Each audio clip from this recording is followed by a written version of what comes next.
Et bonjour, alors on se retrouve aujourd'hui pour voir un petit peu ce qui s'est passé à Paris. Il y a eu l'église Notre-Dame-des-Champs qui a été visée par un incendie criminel, apparemment le deuxième en 48 heures. On va voir tout de suite ce qui s'est passé.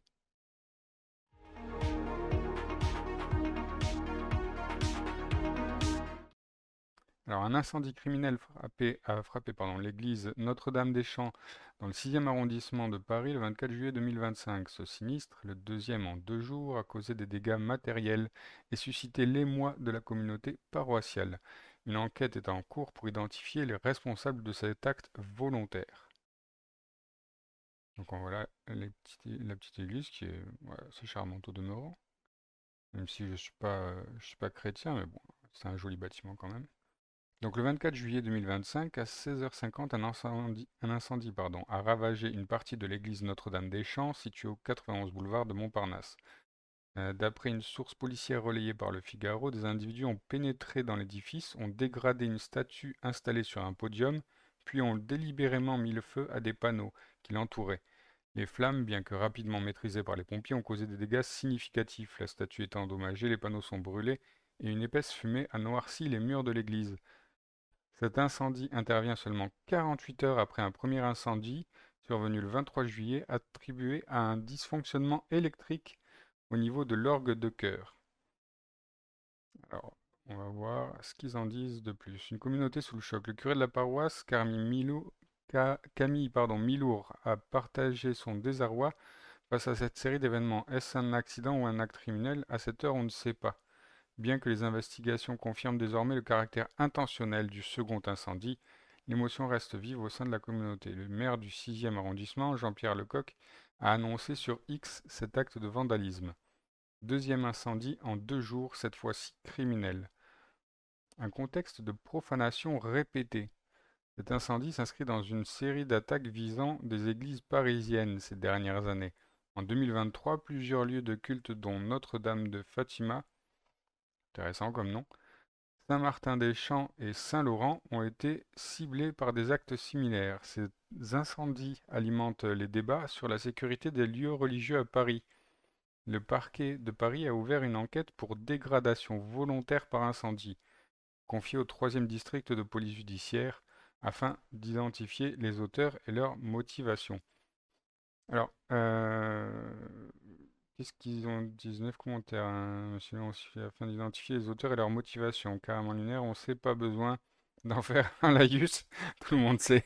Ne seront jamais retrouvés, ne seront jamais condamnés, tandis qu'un lardon sur un certain lieu de culte sera expertisé avec la dernière énergie. Oui, tout à fait, parce qu'il y avait eu apparemment des lardons jetés à 200 mètres d'une mosquée, et ça avait fait scandale apparemment. Multiplication des incendies qui touchent systématiquement les lieux de culte chrétiens ressemble à une guerre à bas bruit qui est probablement menée partout en Occident en même temps. Comme par exemple au Canada où en novembre 2024 on comptait déjà 592 lieux de culte brûlés en 12 ans, dans l'indifférence du gouvernement. De nombreux Canadiens sont complètement inconscients de la véritable ampleur de ces attaques. La vague de violence contre les communautés chrétiennes a éclaté après la soi-disant découverte controversée de tombes non marquées près d'un pensionnat à Kamloops, en Colombie-Britannique, après que la Première Nation elle-même, les Amérindiens, n'a même pas confirmé s'il s'agissait de tombes et que les fouilles depuis n'ont rien trouvé. La tempête médiatique qui a suivi a déclenché une vague de haine antichrétienne. Les extrémistes d'extrême gauche ont utilisé cela comme un cri de ralliement, lançant une série d'attaques brutales et implacables contre les communautés catholiques et chrétiennes, dont beaucoup ont même été encouragés par des politiciens de gauche apathiques. Mais voici la partie choquante. Malgré la destruction généralisée, il n'y a toujours pas d'enquête nationale sur ces actes alimentés par la haine. Et les médias traditionnels continuent de minimiser ou d'ignorer toute toute l'étendue de cette crise. Voici la carte et l'article de source ici. On va aller voir vite fait, voir ce que ça donne. Ah oui, voilà. Ok. Ah, donc c'est répandu partout dans tout le pays, quoi. C'est répandu dans tout le pays. Maintenant, ce qui est intéressant à voir, alors j'ai fait moi-même une petite recherche vite fait parce que ça m'intéressait. J'ai vu qu'il y avait un commentaire qui disait qu'il y avait eu genre pas mal d'incendies. Il avait juste regardé ces 2 dernières années, il en avait trouvé pas mal. Et du coup j'ai fait des recherches par Grok et tout ça pour voir un peu ce qu'il y avait eu en France en termes d'incendies de lieux de culte chrétiens. Et j'ai essayé de remonter plus loin pour voir jusqu'où ça pouvait aller. Et je suis remonté jusqu'à 2010. Alors, je vais pas toutes vous les lire parce que il y en a, j'ai compté, j'en ai trouvé 48 en tout. 48 entre 2010 et 2025. Donc sur 15 ans, 48. Donc c'est pas mal quand même. Et ce qu'il y a, c'est que ça semble bizarre quand même que 48 lieux de culte en 15 ans, voilà, prennent feu et que ce soit pas, qu'il n'y ait pas quelque chose, voilà, derrière tout ça, qu'il n'y ait pas un projet ou quelque chose comme ça. Donc je vous laisse regarder, je vous laisse mettre pause si vous voulez. Donc là, ça commence ici.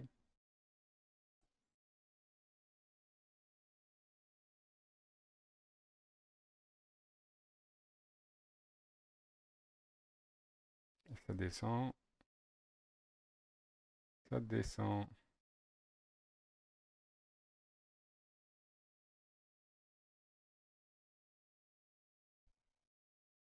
Voilà. Donc, et encore, j'ai mis là la dernière. Ah non, sur ce post-là, je l'avais pas encore mis la dernière. Je l'ai mis après quand j'ai répondu à la personne qui en avait justement regardé sur les 2 dernières années. J'ai rajouté la dernière du coup qu'il y avait eu. J'ai rajouté la dernière qu'il y avait eu. Ah non, oui, c'est là ici que j'ai mis une réponse, voilà, parce qu'il avait mis ça, vous voyez.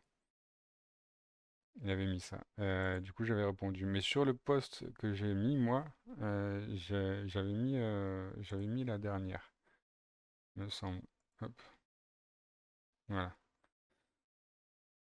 Hop, tac. Donc, j'avais mis la dernière ici, Notre-Dame-des-Champs à Paris, donc celle qu'on voit dans l'article. Mais j'avais pas vu, mais en fait, il y en a une 49e, donc celle qu'il y a eu juste avant, qui serait soi-disant due à un tableau électrique. Et il y a beaucoup de tableaux électriques qui prennent feu dans des églises, je trouve. C'est étrange. Alors je veux bien, je veux bien entendre que les églises soient des bâtiments anciens et qui sont pas toujours remis à jour en termes de normes électriques et tout ça. Mais ça fait quand même un petit peu beaucoup, je trouve. C'est étrange. On va dire que c'est étrange. On va dire que c'est quand même assez étrange. Qu'est-ce qu'il y a d'autre comme commentaire, par exemple, là-dessus? Paroissienne Notre-Dame-de-Champs à Paris, 6e, je me permets de vous signaler que l'église en photo n'est pas la bonne. Ok, d'accord, c'est pas la bonne. Ok, bon, c'est pas grave, c'est que de l'illustration. Et ça va continuer avec tous les islamistes qu'on accueille, qu'on nourrit, et maintenant on a un président qui les honore pour ce qu'ils ont fait et qu'ils font, en crachant sur ceux qu'ils ont tués, français, israéliens, américains, etc. La République révolutionnaire franchouillarde compte à son actif tant de profanation contre l'Église catholique que les islamistes ont du mal à faire pire avant de nombreuses années. C'est possible, c'est possible. Je sais pas, honnêtement, je m'avance pas sur qui a fait ça, qui s'acharne à faire tout ça. Je sais qu'il y a eu des attaques, voilà, islamistes et tout ça. Après, je sais pas en quel nombre exactement. Je sais qu'il y en a eu quelques-unes qui étaient assez connues. Mais je ne saurais pas dire exactement en quel nombre. J'avais répondu à un autre poste d'une personne. Attendez, c'était où? Tuc, tuc, tuc, tuc, tuc. Où est-ce que j'avais vu ça?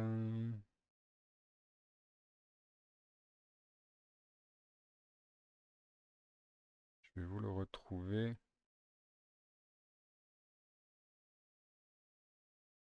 Voilà, cette personne qui disait né à une église brûlée, c'est la première pensée des fachos, c'est de croire que c'est un musulman le responsable. Alors, sans aller jusqu'à dire que c'est à chaque fois le cas, hein, j'avais retrouvé plusieurs exemples. Donc, Saint-Étienne-du-Rouvray, deux djihadistes, Adel Karmiche et Abdel Malik Petitjean, ça, c'est assez comique, d'origine maghrébine et de nationalité française, ont attaqué l'église de Saint-Étienne-de-Rouvray pendant une messe. Ils ont pris 5 personnes en otage. Nanana, le prêtre, Jacques Hamel, 86 ans, est blessé un paroissien. Les assaillants ont été abattus par la police. Attaque revendiquée par l'État islamique hein, via son agence Hamac. Les deux auteurs étaient radicalisés. Hein. À Nice, Brahim Aouissaoui, un Tunisien de 21 ans, arrivé en France, a attaqué la basilique Notre-Dame de l'Assomption à Nice. Il a tué 3 personnes, 2 femmes, un homme à la main blanche, et en a blessé plusieurs autres à l'intérieur de l'église. Qualifié d'acte islamiste par le parquet national anti-nanana. L'assaillant a crié voilà, pendant l'attaque et a été neutralisé par la police. À Al Jazeera en Espagne aussi, bon ça c'est pas en France, mais c'est un autre exemple pour répondre à la question précise de ce monsieur.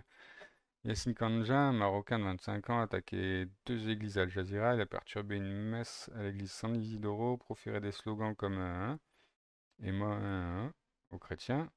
Endommagé, désolé, je peux pas, je sais pas quel mot exactement je peux dire parce que comme je commence dans les news un peu, j'ai vu qu'il y en avait pas mal qui avaient des problèmes pour certains mots prononcés, donc on va éviter de se mettre un truc sur le dos directement par la censure YouTube et tout ça, donc voilà, j'essaie de faire attention un petit peu aux mots que je peux prononcer ou pas, mais bon. Euh, donc il a endommagé des objets religieux. Blessé gravement un prêtre et à l'arme blanche. Un autre prêtre a été légèrement blessé dans une seconde église. À Villejuif aussi, en France. Sid Ahmed Glam, étudiant algérien de 24 ans, planifié un contre 2 églises à Villejuif. Il a assassiné une femme. Pardon, celui-là, j'aurais peut-être pas dû le dire, je sais pas si ça passe. Aurélie Châtelain, 32 ans, dans le cadre de la préparation de son attaque, mais le projet a été déjoué par les autorités avant qu'il ne puisse viser les églises. Et le rapport de l'OIDAC Europe 2023 mentionne une augmentation des crimes antichrétiens, 2444 en Europe environ, d'environ 1000 en France, et attribue les actes principalement à des radicaux islamiques ou anti-religieux. Donc voilà, c'est pas que, mais il y en a aussi. Donc voilà, c'est assez intéressant. N'hésitez pas à me dire ce que vous en pensez en commentaire. À liker si la vidéo vous a intéressé et à vous abonner à la chaîne. Je vous remercie, ça soutiendrait énormément pour la chaîne qui débute. Je vous laisse là, je vous dis à la prochaine fois.